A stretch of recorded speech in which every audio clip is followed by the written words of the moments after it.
দিনের পর দিন বাবা মেয়েকে ধর্ষণ করে গেছে, এটা কি মানা যায়? কেউ কোনোদিন মানতে পারে? তোমরাই বলো, কখনো কি কোনোদিন কেউ মানতে পেরেছে? কেউ কখনো মানতে পারেনি। আজকে টাইটেল থাম্বনেল দেখে তোমরা আজকে আমার ভিডিওতে ইনপুট হয়েছো, আমি জানি বন্ধুরা। আর সেই ইনপুট হওয়াতে তোমরা সকলেই কিন্তু জানতে ইচ্ছুক যে ঘটনাটা কি ঘটেছে না ঘটেছে। আজকে সমস্ত ঘটনা আমি তোমাদের সামনে সম্পূর্ণভাবে বলার জন্যই কিন্তু এসেছি এবং তোমাদেরকে উইথ প্রুফের সাথে দেখিয়ে দেবো কি কি ঘটনা ঘটেছে এবং কিভাবে ঘটেছে না ঘটেছে সমস্ত। এরপর তোমরাই ডিসিশন নেবে কোনটা ঠিক আর কোনটা ভুল। কি আদেও যে একটা ঘটনাটা ঘটেছে সেটা কি ঠিক ঘটেছে নাকি ভুল ঘটেছে? এবার বলবে যে ঘটনাটা কি ঘটেছে দিদি একটু বলো। দিনের পর দিন একটা পিতা একটা সন্তানকে, তার নিজের ঊর্জা থেকে জন্ম দেওয়া সন্তানকে ধর্ষণ করে গেছে, এটা কি মানা যায়? তোমরাই বলো। হ্যাঁ, তার মায়ের সাথে, তার মা অনেকদিন আগেই মারা গেছিল। তার মা এই নির্যাতনের বশবর্তী হয়ে এই তার মাকেও সে খারাপ একটা জিনিসে পরিণত করতে চেয়েছিল, মানে বর্জ্য ফেলা আকার দিয়ে যেটা হয় আর কি, বর্জ্য ফেলা একার দিয়ে যেটা হয় আর কি, সেটাতে পরিণত করতে চেয়েছিল। তো সেই জিনিসে সে পরিণত হতে চায়নি। সেই মাটা কিন্তু অনেকদিন আগেই মারা গেছিল এবং এই মেয়েটার সাথে এই মেয়েটা কিছুদিন হলো সে একটা শহরী অঞ্চলে কিন্তু 5 মাস নাগাদ সে কিন্তু বাড়ি ভাড়া নিয়েছিল। এবার সেই বাড়ি ভাড়াতে তার বাবাও কিন্তু এসে থাকতে লেগেছিল। সেই বাবা কোথায় বা যাবে? সেই বাবা সে তার মেয়ের সাথেই থাকতে লেগেছিল। এবার সেই বাবা সেই মেয়ের সাথে যখন থাকতে লাগে তখন সেই মেয়েটিকে সেই বাবা দিনের পর দিন ধর্ষণ করে। মানা যায়? তোমরাই বলো, মানা যায় এটা? একটা মেয়ের সতীত্ব নিয়ে, একটা মেয়ের ইজ্জত নিয়ে, একটা মেয়ের সমস্ত কিছু নিয়ে একটা বাবা যদি এইভাবে ছিনিমিনি খেলে তাহলে কি মানা যায় না কেউ মানতে পারে? তোমরা বলো বন্ধুরা। আশা করি কেউ মানতে পারবে না। এ পৃথিবীতে এমন কেউ নেই যে যারা মানতে পারবে যে এইরকম জিনিসগুলো, যে বাবা হয়ে মেয়ের এইরকম করুণ দৃশ্য বা সেই দৃশ্যটাকে সে আবার ভিডিও ফুটেজ করে রাখতে চেয়েছিল। তোমরা বলো বন্ধুরা, সে ক্ষেত্র থেকে একটা মেয়ের পরিস্থিতি কি হয়? সেই মেয়েটা কিভাবে নিজের মেন্টাল ঠিক রাখতে পারে? সেই মেয়েটা কিভাবে নিজেকে সঠিক পথে নিয়ে যেতে পারে? সেই মেয়েটা তো কোনোভাবেই নিজেকে ঠিক ডিসিশন নিতেই পারবে না। সে মতো অবস্থায় তার কি করা উচিত? সে তো, তার না আছে মা, না আছে ভাই বোন, কেউ নাই। তার না আছে পরিবারের লোকজন, কেউ পাশে দাঁড়ায়নি, কেউ না। সে তার মাও তো অনেকদিন আগেই মারা গেছে, সে তার মাকেও কোনো কিছু বলতে পারবে না। এবার সে কোন পথে যাবে? এবার সে এই বাবার হাত থেকে বাঁচার জন্য কি করবে? সে উপায় দেখার জন্য সে প্রথমত পুলিশকে ফোন করে। তোমাদের কি মনে হয় বন্ধুরা, সে কি পুলিশকে ফোন করে ভুল করেছে? আমার তো মনে হয় না সে কোথাও থেকে কোনো ভুল করেছে।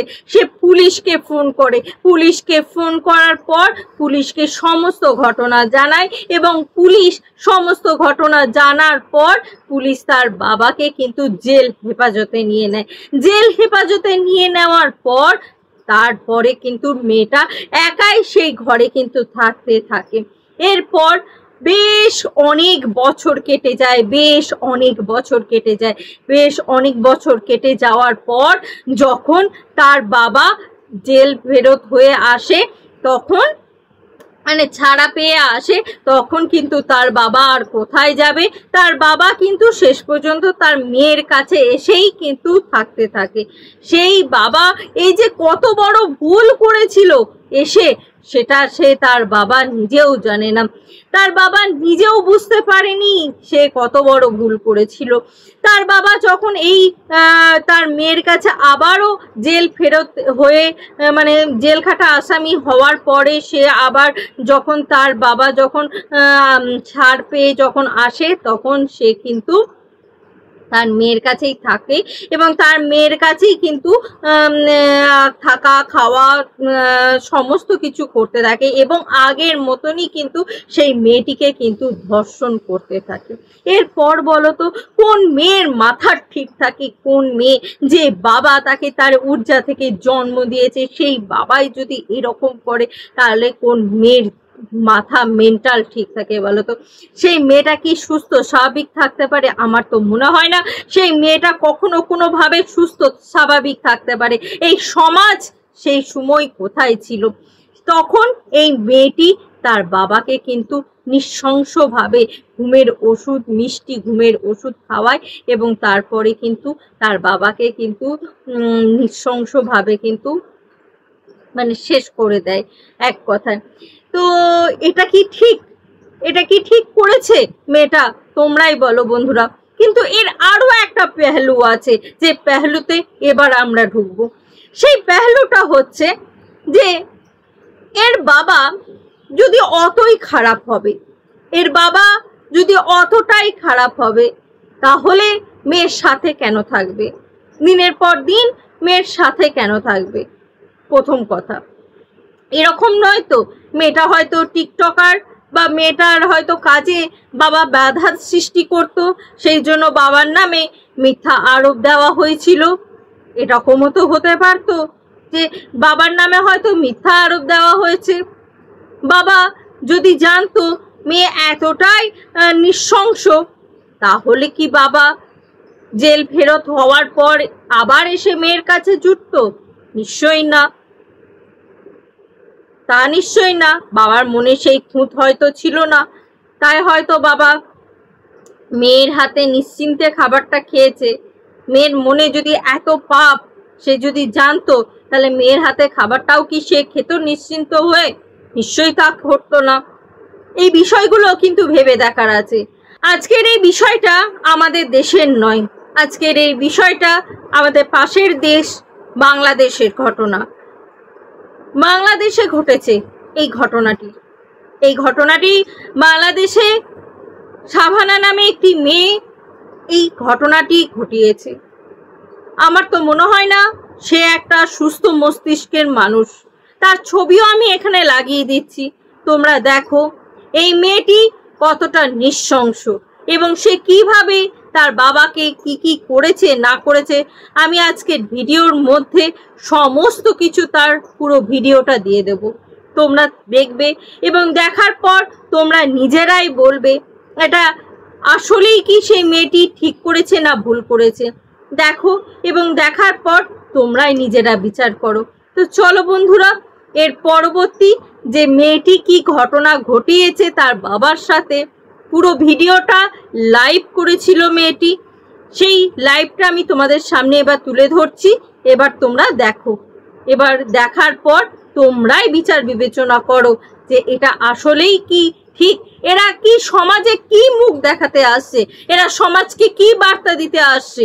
এটা কি বাবা কখনো একটা পিতা হয়ে কখনো কোনো একদিন মেয়েকে এরকম করতে পারে? কখনোই পারে না, সন্তানের সাথে কখনোই পারে না। কিন্তু সেক্ষেত্র থেকে একটা সন্তান আর একটা পিতার সম্পর্ককে নষ্ট করেছে এই সমস্ত মহিলারা। তো চলো দেখে নাও ভিডিওটা। এই যে দেখছেন এই মহিলাটা বাংলাদেশের একটি মহিলা, যে কিনা যার নাম শাবানা। এটা বাংলাদেশের পুলিশ তাকে এখন হেফাজতে নিয়ে নিয়েছে।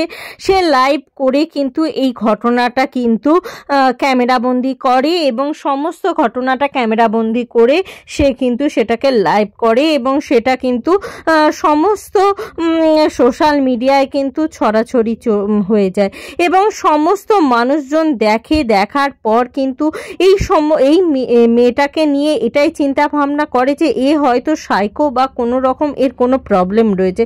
তা না হলে ভাবো না বন্ধুরা, কেউ কখনো নিজের পিতার সাথে এরকম কর্মকাণ্ড করতে পারে? তার জন্য তো আইন ব্যবস্থা রয়েছে। যদি তার বাবা সত্যিই খারাপ হয়ে থাকে তাহলে তো তার জন্য আইন ব্যবস্থা রয়েছে, কিন্তু একজন পিতা হিসাবে সে কি কখনো এরকম কাজ করতে পারে বলে তোমাদের মনে হয়? আমার তো মনে হয় না।